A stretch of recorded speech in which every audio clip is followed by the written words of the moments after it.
नमस्कार। Sai college of teachers training ओनमा के ऑनलाइन क्लासेज में आप सभी का स्वागत है। छात्रों, आज हम विद्यालय संस्कृति परिवर्तन और शिक्षक विकास F4 डीएलएड प्रथम वर्ष के लिए है। F4 सब्जेक्ट है विद्यालय संस्कृति परिवर्तन और शिक्षक विकास, जिसमें विद्यालय संस्कृति के बारे में चर्चा करेंगे। विद्यालय संस्कृति क्या है? छात्रों, विद्यालय की संस्कृति से तात्पर्य उस समग्र स्वरूप से होता है जो कि विद्यालय के अंतर्गत व्यापक रूप से देखा जाता है, जो जैसे सैनिक विद्यालय के अंतर्गत विद्यार्थियों के मध्य सैनिक संस्कृति का आदान प्रदान होता है, या सामान्य विद्यालय के अंतर्गत सामान्य वातावरण का हस्तांतरण होता है। छात्रों, विद्यालय संस्कृति पर समाज का पूरा प्रभाव दिखता है। जैसे हमने बताया कि सैनिक विद्यालयों जैसे सैनिक विद्यालय है, यानी जिस विद्यालय में सैनिकों के बच्चे पढ़ते हैं, तो सैनिक विद्यालय में जो विद्यार्थी होते हैं उनके मध्य सैनिक संस्कृति का आदान प्रदान होता है। जो बच्चे जिस संस्कृति में जिस वातावरण में घर में रहते हैं, वहां सैनिक विद्यालय में सैनिकों के बच्चे पढ़ते हैं, तो जो उसका वातावरण है उसी का हस्तांतरण होता है। छात्रों, जैसे सामान्य विद्यालय है, सामान्य विद्यालय में सामान्य लोगों के बच्चे पढ़ते हैं, तो वहां पे जो वातावरण का निर्माण होता है वो सामान्य होता है। जैसे आप देखिए, प्रोफेसर एस के दुबे ने बताया कि विद्यालय संस्कृति का अर्थ विद्यालय की व्यवस्था, स्वरूप एवं उद्देश्यों से है। विद्यालय की व्यवस्था, स्वरूप एवं उद्देश्यों से होता है, जिनको विद्यालय की गतिविधियों में स्पष्ट रूप से देखा जा सकता है। विद्यालय की व्यवस्था, स्वरूप, उद्देश्य विद्यालय की गतिविधियों में स्पष्ट रूप से दिखाई देते हैं। श्रीमती आर के शर्मा ने बताया कि सत्य तो यह है कि विद्यालय संस्कृति विद्यालय के समस्त क्रियाकलापों का दर्पण है।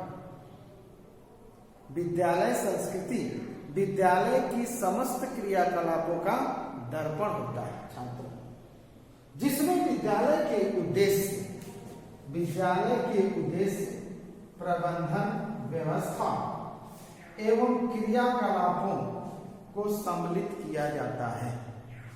विद्यालय संस्कृति में उसके उद्देश्य होते हैं, प्रबंधन होते हैं, उसकी व्यवस्था होती है और वहां पे होने वाले क्रियाकलाप होता है। इसको सम्मिलित किया जाता है, श्रीमती आर के शर्मा ने बताया। तो छात्रों, आपने देखा विद्यालय संस्कृति क्या है। आपने भी अनुभव किया होगा जब आप विद्यालय में पढ़ने जाते थे।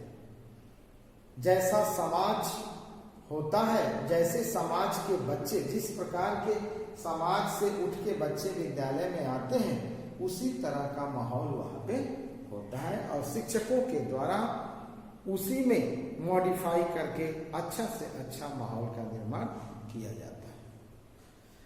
छात्रों, इस प्रकार हम कह सकते हैं इन परिभाषाओं को देखते हुए कि विद्यालय संस्कृति के अंतर्गत विद्यालय के नियम, उद्देश्य, परंपरा एवं अनेक स्वस्थ गतिविधियों को शामिल किया जाता है। स्वस्थ गतिविधियों को शामिल किया जाता है जो कि विद्यालय के आदर्श स्वरूप प्रदान करते हैं।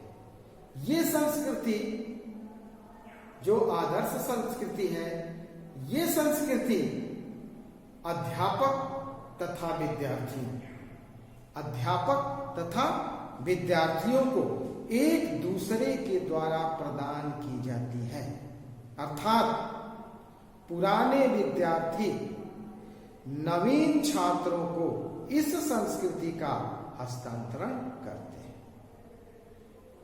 वास्तविक रूप से विद्यालय संस्कृत एक व्यापक अवधारणा होती है छात्रों, जिसके अंतर्गत विद्यालय के संगठनात्मक, प्रबंधात्मक एवं अन्य नियम सम्मिलित होते हैं। इसमें विभिन्न प्रकार के ऐसे कार्य कराए जाते हैं, ऐसे कार्य सम्मिलित किए जाते हैं जिनकी औपचारिकता एवं लिखित व्यवस्था नहीं होती है। तो ये रहा छात्रों विद्यालय संस्कृति। विद्यालय संस्कृति के बाद हम देखेंगे कि विद्यालय संस्कृति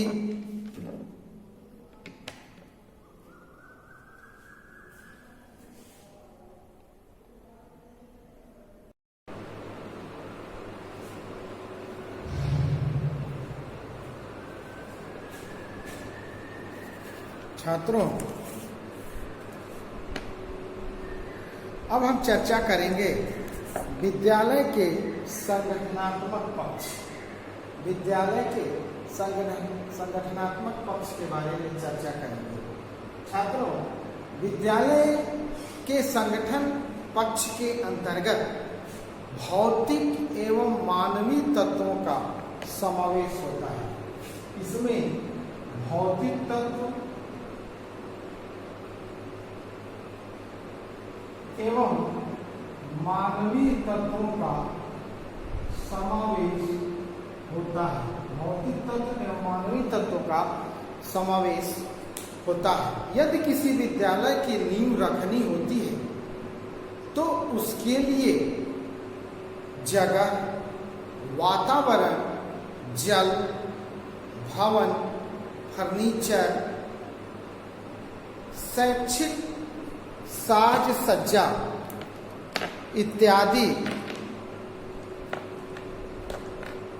शैक्षिक साज सज्जा, शिक्षक एवं शिक्षकेतर कर्मचारी आदि की व्यवस्था करनी होती है। छात्रों, यदि हम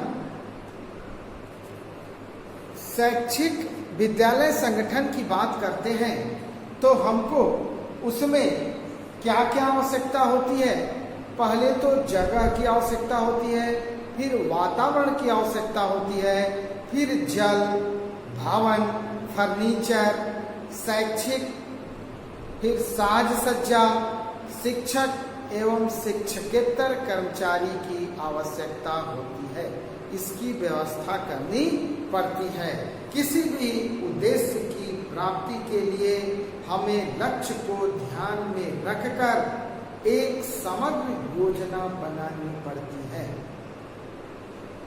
तथा उस योजना को छोटे छोटे पदों में विभक्त करके उसकी प्राप्ति के लिए हम लगातार परिश्रम करते हैं।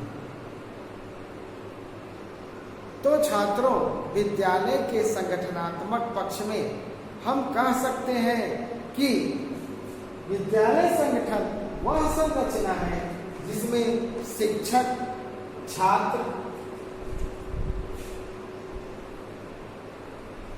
प्रधानाध्यापक तथा अन्य व्यक्ति विद्यालय की क्रियाओं को चलाने के लिए मिलकर कार्य करते हैं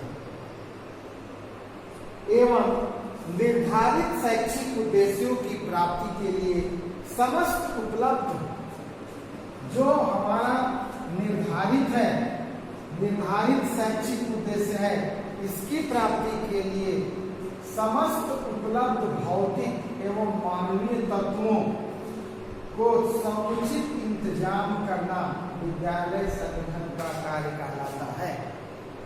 क्या?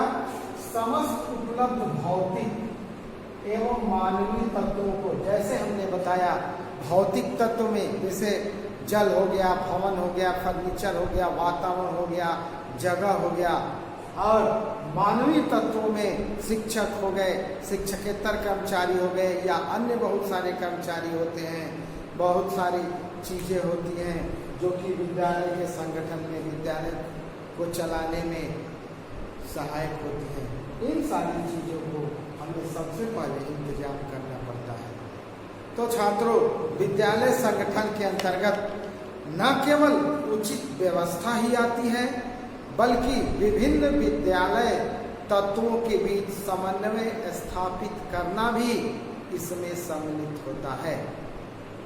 छात्रों, निर्धारित लक्ष्यों की प्राप्ति के लिए जो लक्ष्य निर्धारित होता है, हमें जो भी आवश्यक कदम विद्यालय के पक्ष में उठाना पड़ता है, जैसे क्या आवश्यक कदम उठाना पड़ता है, जैसे शिक्षक की कमी की समस्या को हल करना, विद्यालय प्रबंधन की समस्या को हल करना, विद्यालय का विभागीय समस्या को हल करना, ये सारी चीजें समस्याओं समुचित एवं व्यवस्थित हल ढूंढकर ही विद्यालय का संगठन किया जा सकता है और विद्यालय को उसके लक्ष्य तक पहुंचाया जा सकता है। छात्रों, संगठन एक ऐसा यंत्र है जिसका विधिवत संचालन करके निर्धारित शैक्षिक लक्ष्यों को प्राप्त किया जा सकता है। संगठन एक ऐसा यंत्र है जिसका विधिवत संचालन करके निर्धारित लक्ष्यों को प्राप्त किया जा सकता है। विद्यालय संगठन एक ऐसा साधन है छात्रों, जिसके माध्यम से हम बालकों अथवा विद्यार्थियों के समस्त जन्मजात शक्तियों का सामंजस्यपूर्ण विकास करते हैं। सामंजस्यपूर्ण विकास करते हैं। इसके अतिरिक्त उनके मूल प्रवृत्तियों, अनुभवों तथा रुचियों का विधिवत तरीके से परिष्करण करके उनके व्यक्तित्व को प्रभावशाली बनाते हैं। अतः छात्रों, ये कहा जा सकता है कि विद्यालय संगठन बालकों के समाज के लिए अनुकूलित करता है। विद्यालय संगठन क्या करता है? बालकों को समाज के लिए अनुकूलित करते हैं, समाज के अनुकूल बनाता है एवं एक बेहतर समाज निर्माण में अपना सर्वोत्तम देने का प्रदान करते हैं। ये है छात्रों विद्यालय संगठन, अपना सर्वोत्तम देने का उपाय करता है। विद्यालय भी समाज का एक छोटा सा रूप होता है एवं समाज में जो लोग रहते हैं वह भी विद्यालय से कहीं न कहीं किसी न किसी रूप में जुड़े होते हैं। एक दूसरे का प्रभाव हमेशा ही एक दूसरे पर पड़ता है। विद्यालय संगठन का दायित्व बढ़ता जाता है, क्योंकि उसे एक सभ्य समाज का एक सभ्य नागरिक तैयार करना होता है। तो छात्रों, ये रहा विद्यालय के संगठनात्मक पक्ष। अब हम देखेंगे विद्यालय संगठन के उद्देश्य एवं उसके सिद्धांत। तो विद्यालय संगठन के कौन कौन से उद्देश्य होते हैं छात्रों, हम इस पर चर्चा करेंगे। विद्यालय संगठन के उद्देश्य, आप विद्यालय की संस्कृति के बारे में जानें। संस्कृत के बारे में जानने के बाद आप संगठनात्मक पक्ष जानें। अब देखेंगे कि विद्यालय संगठन के उद्देश्य क्या है।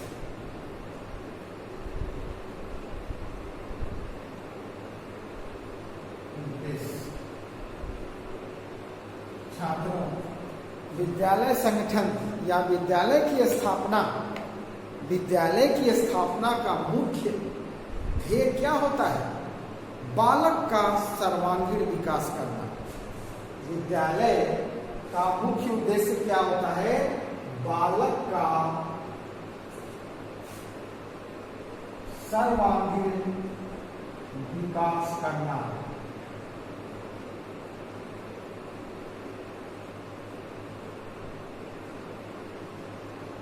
छात्रों, बालक का सर्वांगीण विकास करना।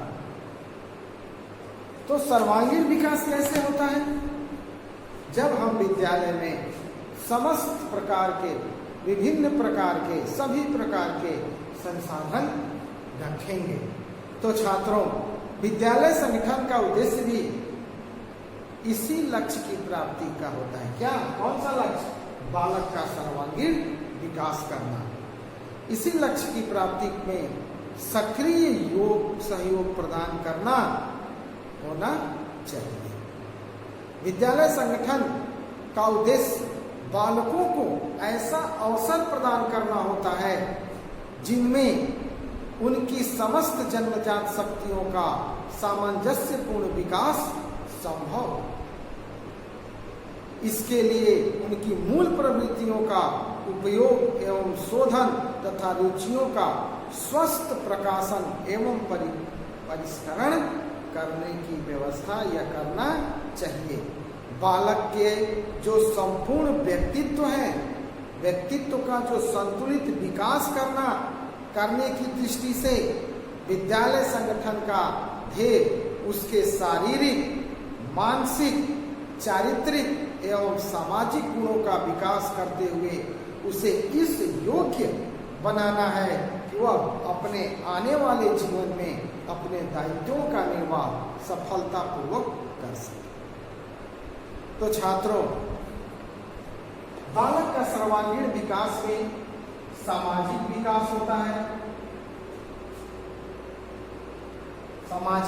होता है, चारित्रिक विकास होता है, मानसिक विकास होता है, शारीरिक विकास होता है।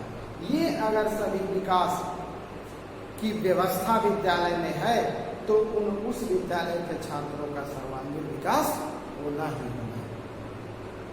छात्रों, विद्यालय का संगठन बालक की विकासात्मक आवश्यकताओं को ध्यान में रखकर करना चाहिए। ऐसा होना चाहिए। समाज अपनी आवश्यकताओं की पूर्ति के लिए विद्यालय की स्थापना करता है। अपनी आवश्यकताओं की पूर्ति के लिए विद्यालय का स्थापना होता है।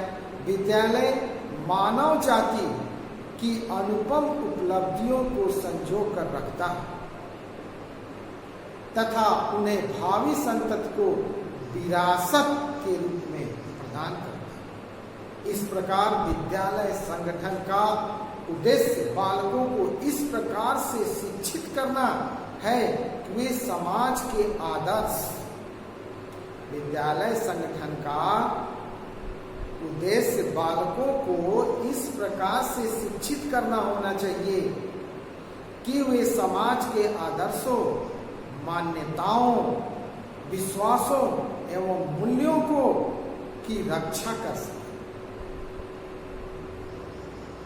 कुछ विद्वानों का मत है छात्रों कि विद्यालय समाज का लघु रूप है जिसमें समाज की क्रियाएं, विचारधाराएं, आवश्यकताएं एवं संस्कृति अपने सर्वोत्तम स्वरूप में प्रतिबिंबित होती है। यह विद्यालय का संगठन इस प्रकार से किया जाना चाहिए कि वह सामाजिक जीवन प्रशिक्षण मिल सके। ऐसा होना चाहिए छात्रों। विद्यालय एक मंदिर होता है, शिक्षा का मंदिर। वहाँ पे देश के भविष्य का निर्माण होता है छात्रों। तो ये ध्यान में रखना चाहिए कि विद्यालय भी समाज से यह अपेक्षा करता है कि वह उसकी सुरक्षा करते हुए उसकी अभिवृद्धि करने की यथाशक्ति सहायता दे। विद्यालय का जो कर्तव्य हो तो होना ही, लेकिन उसके साथ समाज का भी कुछ कर्तव्य होना चाहिए जो कि उसकी अभिवृद्धि करने में यथाशक्ति सहायता प्रदान करें। तो छात्रों, ये रहा विद्यालय संगठन के उद्देश्य। अब पढ़ेंगे छात्रों विद्यालय संगठन के सिद्धांत। सिद्धांत क्या है, सिद्धांत पर भी थोड़ा बहुत चर्चा कर लेंगे छात्रों। जैसे आप देख रहे होंगे कि सिद्धांत शिक्षा के उद्देश्यों की अधिकतम प्राप्ति के लिए संगठन का कुछ सुविचारित सिद्धांतों पर आधारित होना आवश्यक होता है, जिसमें है पहला बाल केंद्रित। ये आप जानते होंगे वर्तमान शिक्षा पद्धति बाल केंद्रित है, बालकों को ध्यान में रखकर ही शिक्षा प्रदान किया जाता है। तो चाइल्ड सेंटर्ड, जिसमें आप देख सकते हैं विद्यालय का मुख्य उद्देश्य क्या होना चाहिए, बालक का सर्वांगीण विकास। इस दृष्टि से संगठन बाल केंद्रित होना चाहिए। ठीक है, बाल केंद्रित संगठन होना चाहिए। यह संगठन ऐसा हो जिसके द्वारा बालकों की विभिन्न योग्यताओं, अभिरुचियों, शक्तियों, संवेगों एवं मनोवृत्तियों को स्वस्थ दिशा में विकसित किया जा सके, ऐसा होना चाहिए। ये है बाल केंद्रित छात्रों। अब देख सकते हैं दूसरा है समाज केंद्रित, सोसाइटी सेंटर। समाज केंद्रित छात्रों, समाज केंद्रित, समाज का भी लघु रूप माना गया है विद्यालय। तो समाज केंद्रित में छात्रों आप देख सकते हैं संगठन बाल केंद्रित होने के साथ साथ समाज केंद्रित भी होना चाहिए। संगठन में बालकों के विकास का संबंध क्रियाओं के आयोजन के साथ साथ समाज की प्रगति हेतु उचित व्यवस्था का होना भी परम आवश्यक होता है। संगठन के द्वारा समाज में गत्यात्मक उद्देश्यों को अभिव्यक्त किया जाना चाहिए, जिससे समाज भावी प्रगति की ओर अग्रसर हो सके। छात्रों, भारत एक कृषि प्रधान देश है, परंतु वह फिर भी अपने देश की खाद्य संबंधी आवश्यकताओं को पूर्ण करने में असफल रहा है। अनाज के अधिक उत्पादन के लिए कृषि को वैज्ञानिक तथा तकनीकी प्रौद्योगिकी आधार देश आवश्यक हो गया है। इसलिए विद्यालय में कृषि की आधुनिक विधियों के शिक्षण पर बल दिया गया है। छात्रों, आधुनिक मांग के अनुसार वर्तमान समय में जो डिमांड है, औद्योगिकरण भी करना आवश्यक है। इस दृष्टि से विद्यालय में आज विज्ञान, प्रौद्योगिकी, इंजीनियरिंग आदि विषयों को महत्वपूर्ण स्थान दिया गया है। छात्रों, तीसरा है लोकतंत्रीय सिद्धांत। लोकतंत्रीय सिद्धांत,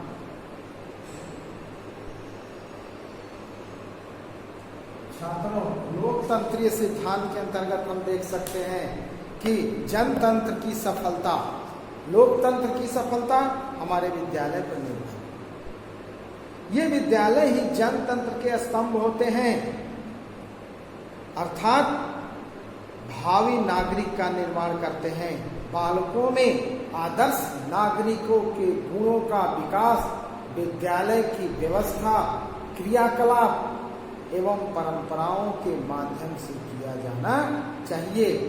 लोकतंत्रीय सिद्धांत के अनुसार हम कह सकते हैं कि वैयक्तिक भेदों को ध्यान में रखकर विद्यालय में विभिन्न क्रियाओं की व्यवस्था की जानी चाहिए। अवसर की समानता प्रदान करने के लिए व्यवस्था करना चाहिए। तो छात्रों, जनतंत्रीय लोकतंत्रीय सिद्धांत भी है और है लोच का सिद्धांत। छात्रों, लोच का सिद्धांत, लोच का सिद्धांत में आप जान सकते हैं कि लोच का सिद्धांत क्या है, यानी कि मानव प्रकृति एवं समाज, उसकी आवश्यकताएं क्या है, परिवर्तनशील होती हैं। छात्रों, जब विद्यालय का लक्ष्य बालक एवं समाज का उचित दशाओं का विकास करना है तो इनकी बदलती हुई आवश्यकताओं के अनुकूल विद्यालय संगठन में लोच एवं परिवर्तनशीलता के गुणों का विकास होना चाहिए। इसी को लोच का सिद्धांत कहते हैं। यदि संगठन में दृढ़ता आ जाएगी तो एक रूपता आ गई तो यह बालक एवं स्थानीय समाज की मांगों एवं आवश्यकताओं की पूर्ति में असमर्थ रहेगा। इसलिए लोच का सिद्धांत आवश्यक है छात्रों। एक और है उपलब्ध साधनों के अधिकतम उपभोग का सिद्धांत। जो भी साधन है, जो भी संसाधन है विद्यालय में, उसका मैक्सिमम उपभोग कर लिए। अब जो शैक्षिक उद्देश्यों की प्राप्ति के लिए विद्यालय संगठन के अंतर्गत उपलब्ध साधनों का सर्वोत्तम उपयोग करता है वो अपने लक्ष्यों को प्राप्त करता है। तो विद्यालय संगठन द्वारा विभिन्न मानवीय एवं भौतिक तत्वों में अधिक से अधिक सामंजस्य स्थापित किया जाना चाहिए, जिसमें इसका सर्वोत्तम उपयोग करके शक्ति, समय एवं धन का अधिकृत सदुपयोग किया जा सके। तो छात्रों, आज हम देंगे विद्यालय के संगठन, विद्यालय संस्कृति, विद्यालय संगठन के सिद्धांत, स्वरूप, विभिन्न चीज़ों के बारे में आज हम पढ़े और फिर अब आज यही इस टॉपिक को समाप्त करते हैं।